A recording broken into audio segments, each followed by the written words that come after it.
When the United States needed a remote and isolated area for a military base, Whittier, Alaska was found to be more than qualified. The surrounding area was desolate and difficult to access, which made it perfect for a bomb-proof complex that could survive an air attack. Over the next few years, two of the town's only buildings were built: the now abandoned Buckner Building and the Hodge Building, which was renamed Begich Towers. This building has not only become the most important building in town, it's essentially the entire town.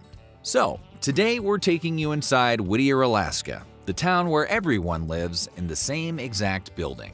But before we move on up to that deluxe apartment in the sky, why don't you move on over toward that subscribe button? Then take the elevator down to the comments and let us know what other unusual towns you'd like to hear about next. For now, make yourself at home. Before it was the wildly interesting town where everyone lived in a single high-rise, the town of Whittier remained undeveloped until World War II. They got their name from a glacier which sat in the waters that surround the town today. And the glacier got its name from John Greenleaf Whittier, a famous anti-slavery poet of the 19th century. Whittier was an active abolitionist who wrote for many newspapers and magazines and was devoted to fixing social injustice wherever he saw it. He was even the founder of the anti-slavery Liberty Party in 1839. Whittier may seem like the perfect getaway for an introverted hermit. It's isolated, there are locks on the doors, and all your amenities are right there for you. Means that one should be able to keep to themselves with their head down and not get bugged by anyone. However, Whittier is not only a community in the neighborly sense, but in a practical sense as well. When we said it was isolated, we mean dark side of the moon isolated. At Begich Towers, it literally takes everyone working together to live comfortably and efficiently. There are residents who man the tunnel or work on the local railroad, while others are employed by local businesses or various city departments. Everybody has a role to play, and the city doesn't function unless everyone is doing their part. From manning the EMT stations and saving lives, to cooking for neighbors when they're sick, the town of Whittier is less a group of individual people and more a single, living, breathing organism, metaphorically speaking. When there's a town as isolated and unordinary as Whittier, getting in and out isn't going to be a piece of cake. The town was chosen for a World War II U.S. military facility due to how remote it was from other surrounding villages.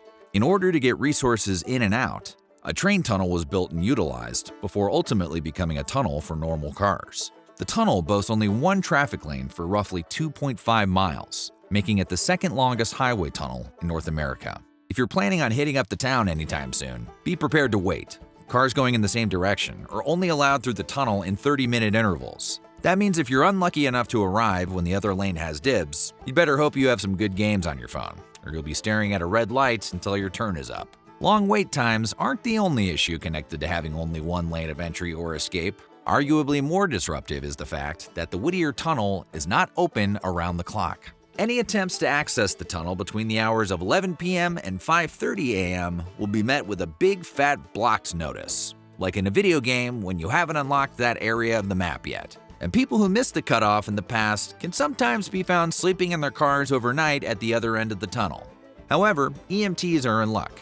There's usually somebody there to let emergency vehicles through. While most people enjoy leaving their homes to go to work, stock up on supplies, or hang out with a neighbor across town, Whittier is a whole other story.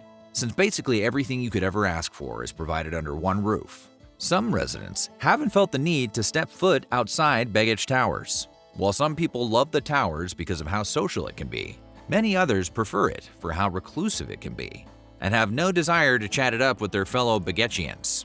Days, weeks, or even years will pass before certain residents step foot outside and see the sky.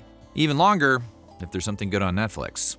Believe it or not, the town hosts its share of tourists, despite its remote location. Aside from the unique character and natural beauty of the surrounding area, sometimes you just want to see a whole town housed in a gigantic building, so you can pretend you're on the Death Star. To accommodate these guests, the top 2 floors of Begich Towers are actually a quaint bed and breakfast. Book a stay at June's Whittier Condo Suites, where you are offered a variety of rooms and amenities. They're easily the swankiest digs in town. And can we talk about the views? Obviously, Whittier doesn't have any roads or municipal buildings, because where would you put them? On the roof? Instead of street-level locations, all of the city's services are located on the first floor of Baggage Towers, including a police department, a post office, a convenience store, a medical clinic, and a grocery store. There's also a jet ski adventure store, because when you're in the Alaskan wilderness, you need to stay focused on the bare necessities. And yes, being rad as hell is a necessity. The local school is in a separate building behind Baggage Towers. However, students have to enter through an underground tunnel, which gives a whole new spin on walking 5 miles through the snow. When the residents of Baggage Towers want to attend worship services, they don't have to spelunk through a tunnel, but they do have to go down to the building's basement. Twice weekly, the Whittier Christian Community Church offers mass and spiritual services without any of its parishioners having to step foot outside. As for the city's Samoan population, they can attend Malama Lama Fu, translated as New Light Church, which occupies the same space and provides Samoan language services.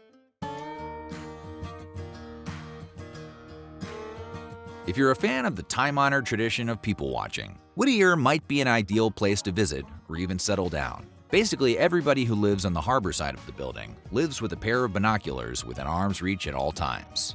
This makes sense, not because Whittier is a town of peeping toms, but because of the abundant wildlife and marine life which have taken up residence around Baggage Towers. When you're peeping at them, they call it enjoying nature, and nobody calls the police. Across the street from Baggage Towers lives Brenda Tolman, a Whittier resident who keeps reindeer as pets. She can be seen tending to them twice a day, rain or shine, snow or sleet. Apparently, they have escaped before as well, forcing Tolman to strap on her boots and chase them down. There were probably a lot of binoculars out that day.